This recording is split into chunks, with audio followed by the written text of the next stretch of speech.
বঙ্গোপসাগর ও তৎসংলগ্ন দক্ষিণ পশ্চিম বঙ্গোপসাগর এলাকায় অবস্থানরত লঘুচাপটি উত্তর পূর্ব দিকে অগ্রসর ও ঘনীভূত হয়ে নিম্নচাপে পরিণত হয়েছে।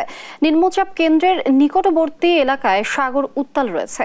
ঘূর্ণিঝড় রেমাল ধেয়ে আসায় চট্টগ্রাম, কক্সবাজার সহ 4 সমুদ্র বন্দরকে 1 নম্বর দূরবর্তী সতর্ক সংকেত দেখাতে বলেছে আবহাওয়া অফিস। ইফতেখার রেজার রিপোর্ট, জানাচ্ছেন নাফিয়া ফারজানা। বঙ্গোপসাগরে থাকা লঘুচাপটি আরও ঘনীভূত হয়ে রূপ নিয়েছে নিম্নচাপে।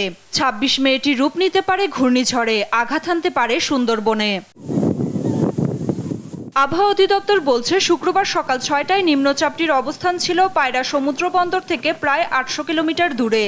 যখন অতিক্রম করবে 4 থেকে 6 ঘন্টার মধ্যে এটা পর্যায়ক্রমে আস্তে আস্তে ডাই আউট হয়ে যাবে এবং এর যে তাণ্ডব সেটা কমে যাবে।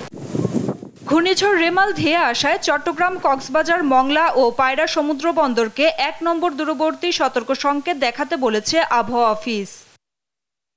মংলা সমুদ্র বন্দর থেকে 825 কিলোমিটার দক্ষিণে এবং পায়রা সমুদ্র বন্দর থেকে 790 কিলোমিটার দক্ষিণে অবস্থান করছিল।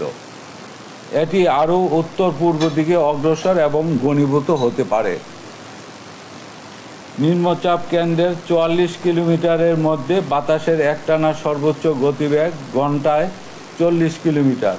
এদিকে উত্তর বঙ্গোপসাগর ও গভীর সাগরে অবস্থানরত সব মাছ ধরার নৌকা ও ট্রলারকে পরবর্তী নির্দেশ না দেওয়া পর্যন্ত উপকূলের কাছাকাছি থেকে সাবধানে চলাচল করতে বলা হয়েছে।